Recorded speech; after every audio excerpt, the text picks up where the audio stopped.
Aujourd'hui, l'invité de la rédaction de RCF Alsace est le docteur Jean-Gérard Bloch, rhumatologue alsacien et fondateur du festival Sciences, Arts et Méditation qui se tient vendredi et samedi à Strasbourg.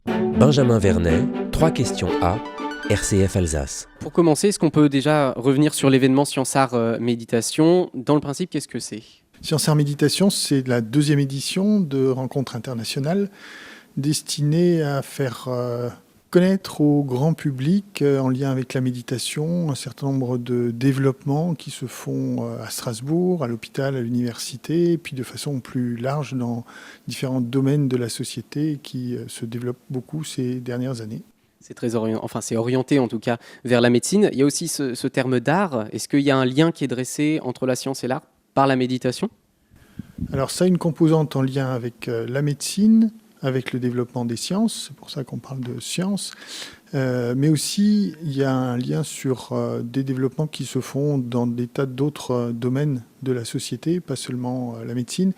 L'art a une place centrale dans cet événement parce que, en quelque sorte, au travers de la méditation, on peut aborder l'expérience humaine sous tous ses aspects.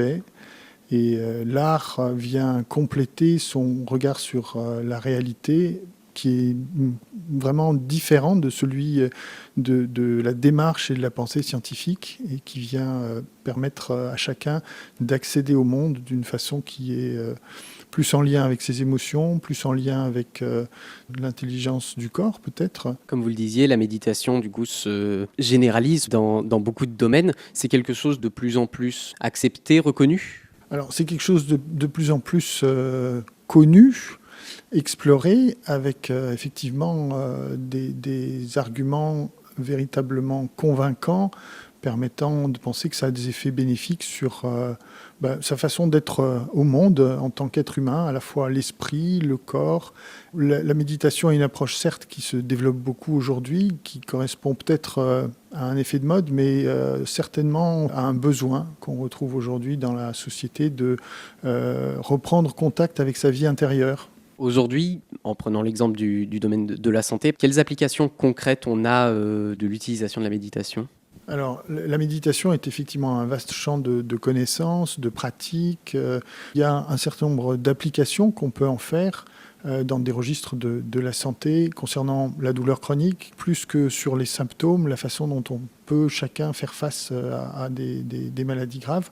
Il y a des domaines plus spécifiques où ça a aussi de l'efficacité sur la prévention d'un certain nombre de maladies dans lesquelles le stress et l'inflammation jouent un rôle majeur. Donc, en prévention pour les maladies cardiovasculaires, en prévention pour des maladies comme les rhumatismes inflammatoires ou des maladies neurologiques comme la sclérose en plaques. Ce sont là des pistes sur lesquelles il y a un intérêt qui se penche aujourd'hui.